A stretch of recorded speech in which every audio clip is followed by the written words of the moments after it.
안녕하십니까. 매의 눈으로 세상의 흐름을 읽어드리는 Y타임스 정세 분석의 주보길입니다. 지난해 1월 6일 미국을 완전히 뒤흔들어 놨던 연방의회 의사당 난입 사건이 발생한 지 딱 1년이 지났죠. 그런데 지금의 미국은 그 당시 분열에서 전혀 벗어나지 못했고 후유증은 아직도 여전하고 또 오히려 양 진영의 대결은 더욱 극대화되고 있는 것으로 보입니다. 조 바이든 대통령은 미국 시간으로 6일 1년 전에 연방의회 의사당 난입 사건에 대해서 미국과 민주주의의 목에 칼을 들이댄 사건이라 그러면서 이 도널드 트럼프 전 대통령을 정조준해서 비난했습니다. 반면 트럼프 전 대통령은 지금 미국을 분열시키고 있는 것은 민주당과 바이든 대통령이라 그러면서 맞받아쳤습니다. 바이든 대통령은 6일 오전 1년 전 이 트럼프 전 대통령의 극렬 지지자들이 난입했던 그 장소인데요. 워싱턴의 의사당 스태튜어리 홀을 찾은 다음에 단호한 의조로 선거에 진 대통령이 폭도를 의회에 난입시켜서 평화로운 정권 교체를 막으려 한 미국 역사상 최초의 사건이라고 규정을 했습니다. 비록 트럼프라는 이름 자체를 거론하지는 않고 패배한 전직 대통령 같은 표현을 썼습니다만은 이 의회 난임의 책임이 트럼프 전 대통령이 있다는 것을 분명히 한 겁니다. 바이든 대통령은 취임 후 웬만해서는 이 트럼프 전 대통령을 거론하지는 않았습니다만 이날만큼은 확실히 달랐습니다. 바이든 대통령은 연설 내내 작심한 듯 이 트럼프 전 대통령에 대해 전직 대통령, 패배한 대통령 이런 표현을 쓰면서 공격을 이어갔습니다. 이 바이든 대통령의 이런 태도 변화는 트럼프 전 대통령을 대놓고 직격해야 된다는 민주당 내 요구를 일정 부분 수용한 것으로 보입니다. 바이든 대통령은 이어서 폭동 당일 트럼프 전 대통령이 이 백악관 식당에 앉아서 모든 장면을 텔레비전으로 지켜보고 있었다 그러면서 경찰이 폭행을 당하고 생명의 위협을 받고 국가 수도가 점령당하는 몇 시간 동안 아무것도 하지 않았다라고 비판했습니다. 바이든 대통령은 또 대선 결과를 놓고 트럼프 전 대통령이 제기를 해온 음모론에 대해서도 전직 대통령이 선거 결과에 의구심을 표하고 수개월간 거짓말을 해왔다 그러면서 그는 단지 전직 대통령이 아니라 패배한 전직 대통령이며 자유롭고 공정한 선거에 의해 700만 표 차로 진 패배한 대통령이라고 직격탄을 날렸습니다. 자, 이런 바이든 대통령의 공격에 대해서 대선 조작을 주장하고 있는 트럼프 전 대통령도 가만히 있지 않았습니다.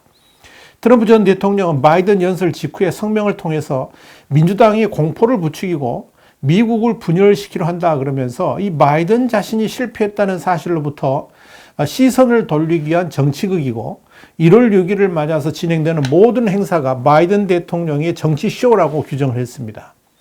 그러면서 트럼프 전 대통령은 제정신이 아닌 정책으로 미국을 파괴하고 있다 그러면서 노골적인 비난을 퍼부었습니다. 원래 트럼프 전 대통령은 바이든 대통령의 발언에 대응하기 위해서 자신이 머물고 있는 이 플로리다의 마라라고 리조트에서 기자회견을 계획했습니다. 그런데 지난해 1월 6일 있었던 의사당 난입 사건을 둘러싸고 이 공개 행보가 이번 중간선거에서 공화당에 도움이 되지 않을 거다 이런 주변의 만류 때문에 취소를 했습니다. 이 트럼프 전 대통령은 이날 성명에서 의사당 난입 사태를 조사하기 위해서 구성된 하원 특별위원회를 개장해가지고 철저히 당파적인 무리라 그러면서 사기였던 2020년 대선은 조사를 하지 않고 있다라고 비난했습니다. 그러면서 사실상 거대한 거짓말은 선거 그 자체라 그러면서 선거 부족론을 이어갔습니다. 미국의 국론 분열과 양극화에 대해서도 트럼프 전 대통령은 민주당이 공포를 조장해서 미국을 분열시키려고 1월 6일을 이용하고 있지만 미국 국민은 이런 거짓말과 양극화를 간파하고 있다 그러면서 그 책임을 민주당에게 돌렸습니다. 자, 여러분, 미국의 여론이 이렇게 극단적으로 분열되어 있다는 것은 그만큼 미국의 민주주의가 위기에 처해 있다는 것을 뜻합니다. 지난해 의사당 난입 사태에 대해서 민주당은 트럼프의 대선 불복이 의회 난입과 폭력이라는 전대미문의 사태를 초래했다 그러면서 트럼프 책임론을 강하게 부각하고 있죠. 그런데 지난 대선에 대한 선거 부정 주장에 동조하는 세력이 적지 않은 공화당 측은 반대로 바이든 탄핵론을 꺼내들고 있습니다. 이와 관련해서 민주당의 원로인 지미 카터 전 대통령은 5일 뉴욕타임즈에 기고한 나는 우리의 민주주의가 두렵다라는 제목의 칼럼을 통해서 선거가 도둑맞았다는 거짓말을 퍼뜨리는 사람들이 한 정당을 장악하면서 우리 선거 제도에 대한 불신을 불러일으키고 있다고 주장했습니다.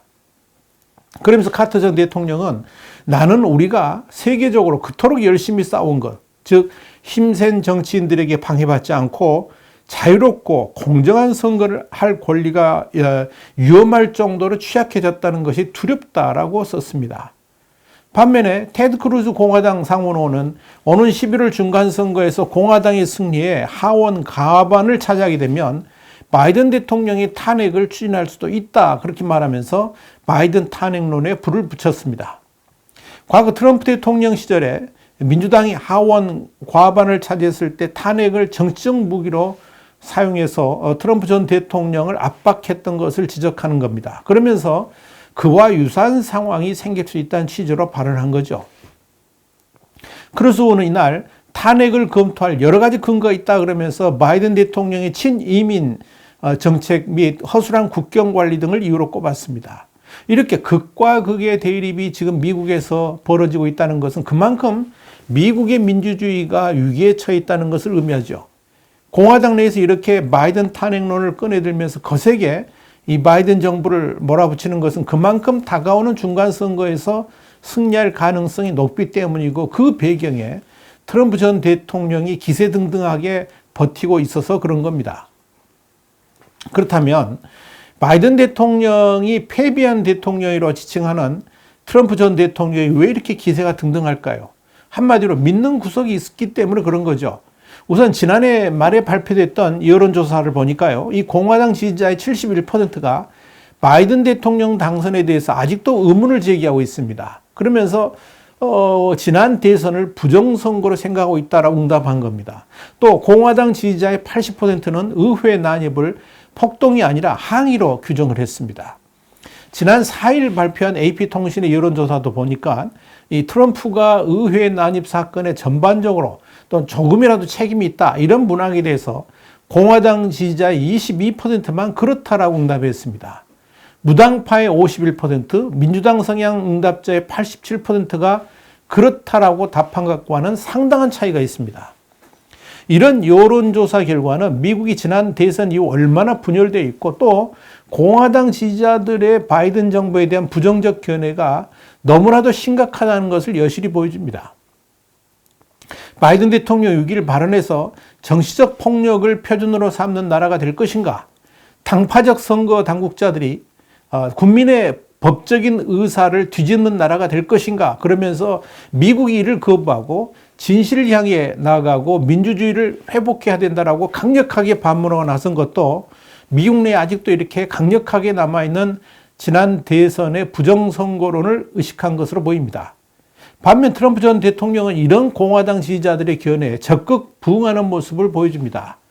공화당 지지자들의 의식구조를 더욱 강화하면서 이를 지지자 결속으로 연결시키고 있다 하는 이야기입니다.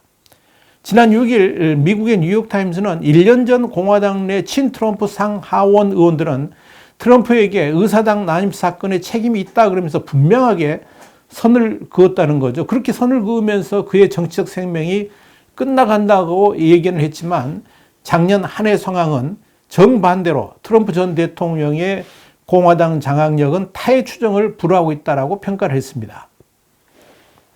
뉴욕타임스는 이어서 오늘날 미 공화당은 트럼프의 당이라 그러면서 공화당 경선에서 그의 지지를 받으려면 2020년 대선이 도둑질 당했다라고 인정하는 것이 하나의 시험대가 됐다라고 전했습니다.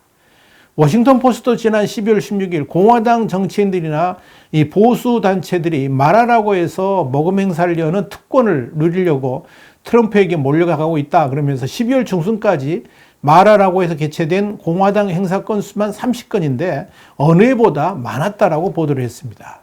실제로 지난 2일 로이터하고 입소스가 공화당원 대상으로 실시한 2024년 미 대선에서의 공화당 후보 여론조사를 보니까요.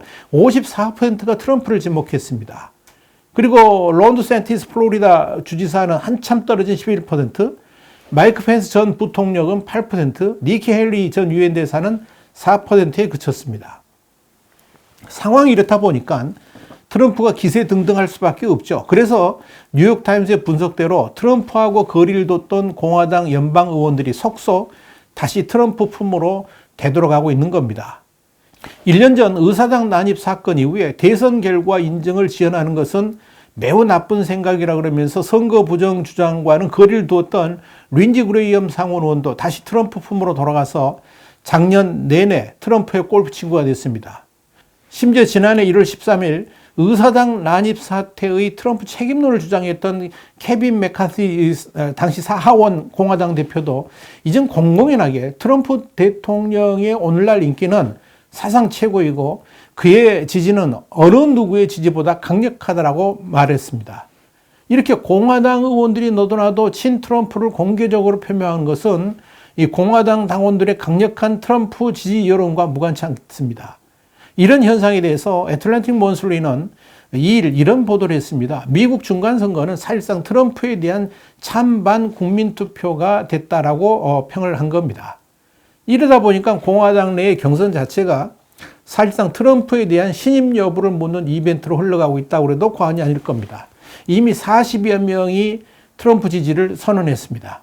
물론 공화당에서의 트럼프 지지가 공화당 경선에서는 강력하지만 경합주에서의 본선에서는 축복이 아닐 수도 있다는 분석도 나옵니다.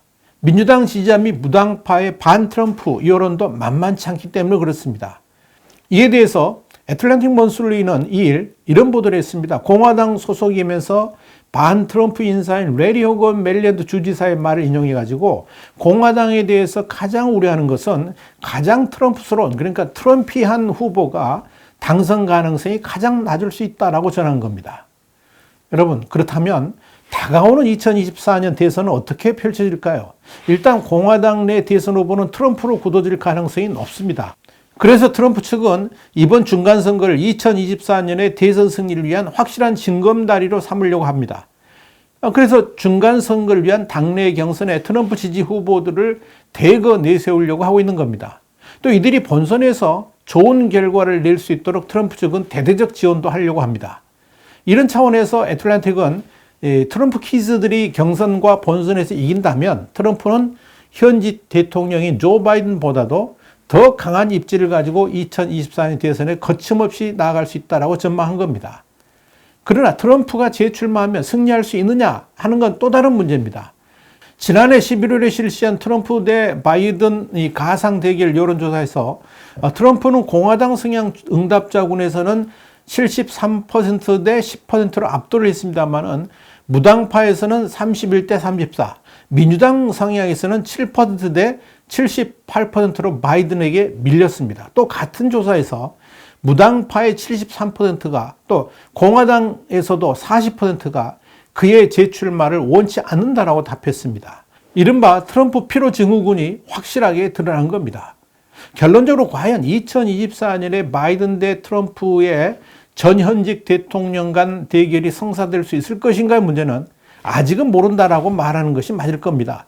민주당 측에서는 바이든 현 대통령의 지지도가 급격하게 낮아진다 그러면 다른 후보를 물색할 수도 있을 것이고요. 반대로 공화당의 트럼프 전 대통령에 대한 중도층의 지지율이 어떻게 나타나느냐에 따라서 트럼프 재도전 여부도 판가름 날 겁니다. 그래서 민주당에서는 공화당의 부정선거론에 쐐기를 박는 재판이라든지 결과들을 계속 내놓으면서 여론 다잡기를 시도하고 있습니다. 의사당 난입 사건에 대한 조사 특위 역시 트럼프의 책임론을 강력하게 들고 나오면서 트럼프의 부활을 막으려고 할 겁니다. 이런 측면에서 2024년의 대선 구도를 점친다는 것은 아직 섣부릅니다. 또한 트럼프의 부활 파고가 앞으로 더 거세질 것인지 아니면 잠잠해질 것인지도 관전 포인트입니다. 어찌됐건 올해의 중간선거는 2024년의 대선을 앞둔 전초전적 성격을 띠고 있다는 점에서 공화당의 도전은 거세질 것이고 민주당 우위를 지속하려는 이 바이든 정부의 파격적 정책도 눈여겨봐야 될 것입니다. 와이타임 정세 분석이었습니다. 다음 시간에 다시 뵙겠습니다. 감사합니다.